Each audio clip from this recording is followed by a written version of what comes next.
கோயம்புத்தூரில் அந்த சூலூர் குழந்தையோட ரேப் கேஸ் தான் பார்க்க போகிறோம். அதில் பார்த்தீங்கன்னா அந்த குழந்தை மே 21 சாயங்காலம் 5 மணிக்கு விளாண்டுட்டு இருந்தாங்க. விளாண்டுட்டு நேரத்தை பார்த்தீங்கன்னா குழந்தைய காணோன்னு அவங்க வீட்டில் தேடியிருக்காங்க. அவங்க நைட்டு வரைக்குமே குழந்தைய தேடிருக்காங்க. ஆனால் குழந்தை எங்கன்னு கிடைக்கவே இல்லை. கடைசி அவங்க போய் அவங்க போலீஸ் கம்ப்ளைண்ட் கொடுத்துருக்காங்க. போலீஸ் வந்ததுக்கப்புறம் தான் அவங்க சர்ச் பண்ணி பார்க்கும்போது அவங்க சிசிடிவிலாம் செக் பண்ணி பார்க்கும்போது தெரிஞ்சு குழந்தைய கடத்திருக்காங்க.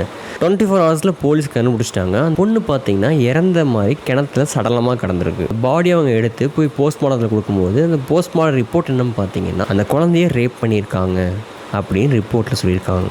அந்த ரிப்போர்ட்டில் வேறு என்ன சொல்லியிருக்காங்க பார்த்தீங்கன்னா அந்த குழந்தைய ஒரு சைடு கழுத்து திரும்பி இருந்துச்சு. அது கழுத்தை உடச்சி கல்லால் அந்த குழந்தைய கொடூரமாக தாக்கி கொலை பண்ணியிருக்காங்க. கொலை பண்ணிட்டு அந்த பொண்ணை கிணத்துல தூக்கி வீசியிருக்காங்க அப்படின்னு சொல்லியிருக்காங்க.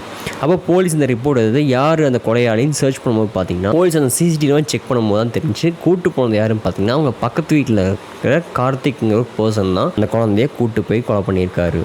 சொல்லி அந்த குழந்தைய கூட்டு போய் கடத்திருக்காங்க. அந்த கார்த்திக் பார்த்தீங்கன்னா நேற்று குழந்தைக்கான அவங்க தேடும்போது பார்த்தீங்கன்னா அவருமே சேர்ந்து குழந்தைய தேடுற மாதிரி கூட சேர்ந்து நடிச்சிருக்காரு.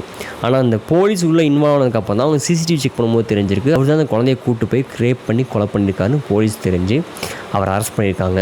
அவர் இதை தனியாக பண்ணல, ஃப்ரெண்ட் மோகன்ராஜ் ஹெல்ப் பண்ணியிருக்காரு. ஸோ 2 பேர் சேர்ந்து இந்த விஷயம் பண்ணியிருக்காங்கன்னு சொல்லி போலீஸ் அந்த 2 பேரையும் இப்போ அரெஸ்ட் பண்ணியிருக்காங்க. இப்போது பெண்களுக்கு மட்டும் தான் பாதுகாப்பு இல்லைன்னு இந்த விஷயம் நம்ம பேசிகிட்டு இருந்தோம்னா இப்போ குழந்தைகளுக்குமே பாதுகாப்பு இல்லாத அளவு மாறிடுச்சு.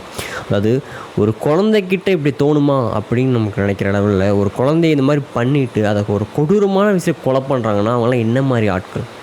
ஒரு குழந்தைய நம்ம அடிக்கிறக்கே மனசு வராதுப்பாங்க. குழந்தைய ஒரு கொடூரமாக தாக்கி கொலை பண்ணுற அளவுக்கு இவங்களுக்கு தோணுன்னா இவங்கெல்லாம் என்ன மாதிரி ஆட்கள்? ஒரு குழந்தைக்கே அவங்க இறக்கம் பார்க்காம இந்த அளவு பண்ணியிருக்காங்கன்னா நாளைக்கு அந்த இடத்துல ஒரு பெண் கிடச்சா அவங்க என்ன பண்ணியிருப்பாங்க?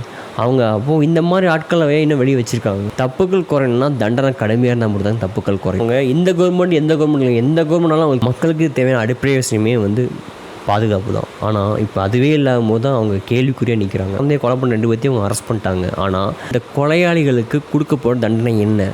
இந்த தண்டனையால் இனி ஒரு குழந்தைய கை வைக்க எல்லாமே பயப்படணும். அதுக்கான தண்டனை இந்த கவர்மெண்ட் வாங்கி தருமா?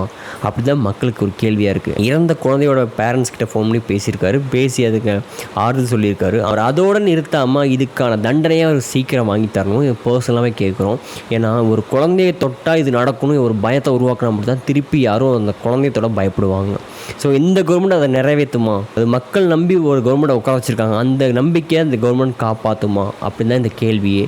இவங்க வழங்க போகிற தீர்ப்பால் தான் இனி எந்த ஒரு குழந்தைக்குமே இந்த மாதிரி விஷயம் நடக்காமல் தடுக்க முடியும். ஸோ இந்த தீர்ப்பு அந்த மாதிரி இருக்குன்னு எல்லாருமே இந்த கவர்மெண்ட் எதிர்பார்க்குறாங்க. இதை சிஎம் விஜய் பர்சனலாக எடுத்து கவனிப்பாரா? இதுக்கு ஒரு தீர்வை சரியாக கொடுப்பாரா? மக்கள் பார்த்துட்டு இருக்காங்க. இந்த கவர்மெண்ட் இதை சரியாக பண்ணுமா? இதுக்கான முடிவு என்ன நடக்குதுன்னு நம்ம வெயிட் பண்ணி தாங்க பார்க்கணும். இதுக்கான பதில் இந்த கவர்மெண்ட் சொல்லுமா அப்படி மக்களோட கேள்வியாக இருக்குது. ஸோ வெயிட் பண்ணி பார்க்கலாம். இது உங்கள் நம்ம டாக்ஸ்.